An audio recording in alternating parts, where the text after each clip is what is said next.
so pretty.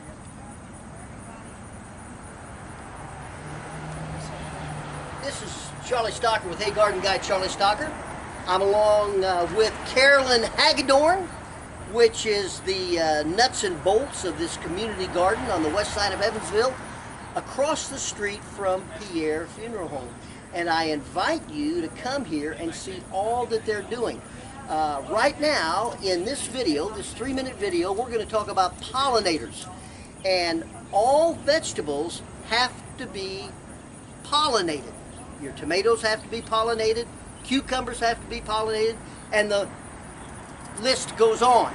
So you pollinate by birds, fleas, flies, all types of insects going from one flower to the next. But she has really increased that with particular pollinators. Carolyn, tell us about it. Well, when I was asked to do the flower part of the community garden, I had in mind specifically planting flowers and plants that would attract butterflies, because I have a great interest in butterflies. So, of course, it all worked out. We have butterflies here every day, and we also have goldfinches on the sunflowers. It's amazing to watch.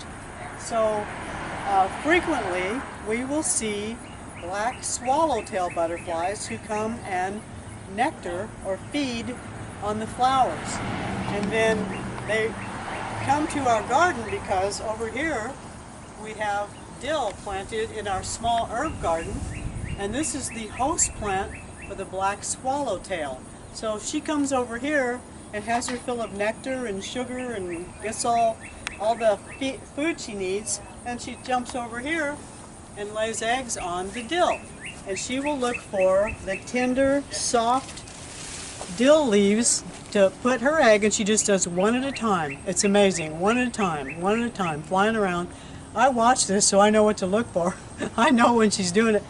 And I was so lucky yesterday to be here at the garden when a black swallowtail came from the flowers and over to the dill and just peppered this area with eggs. There's probably 10, 20, 30 eggs that I haven't seen them all, but I can show you. And how long will it be before they hatch? I think it's only about three days for the egg, and it becomes the tiniest little caterpillar who then eats the egg for his first protein meal.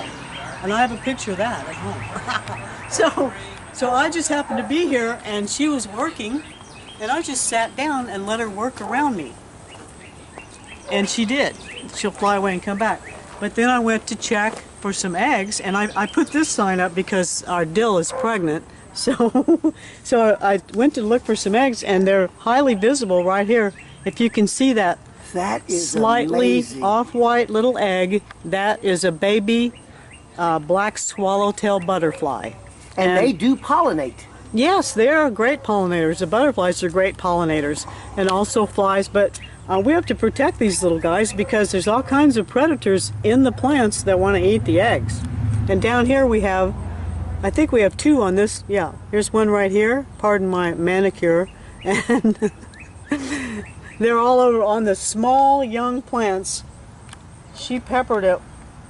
So did you know that this dill was the host plant for the black swallowtail? Absolutely. And that's the reason, one of the reasons you've got the dill here. Absolutely. Amazing. They also will lay their eggs on fennel and carrots. We have Chris planted carrots by Garvin So Park. there you have it. Yeah. If you want to see black swallowtails, if you want to see a community garden that is really a success story, come across to Pierre Funeral Home and look at the community garden that Carol Hagedorn and Chris Voorhees and Gary Schulteis have formed.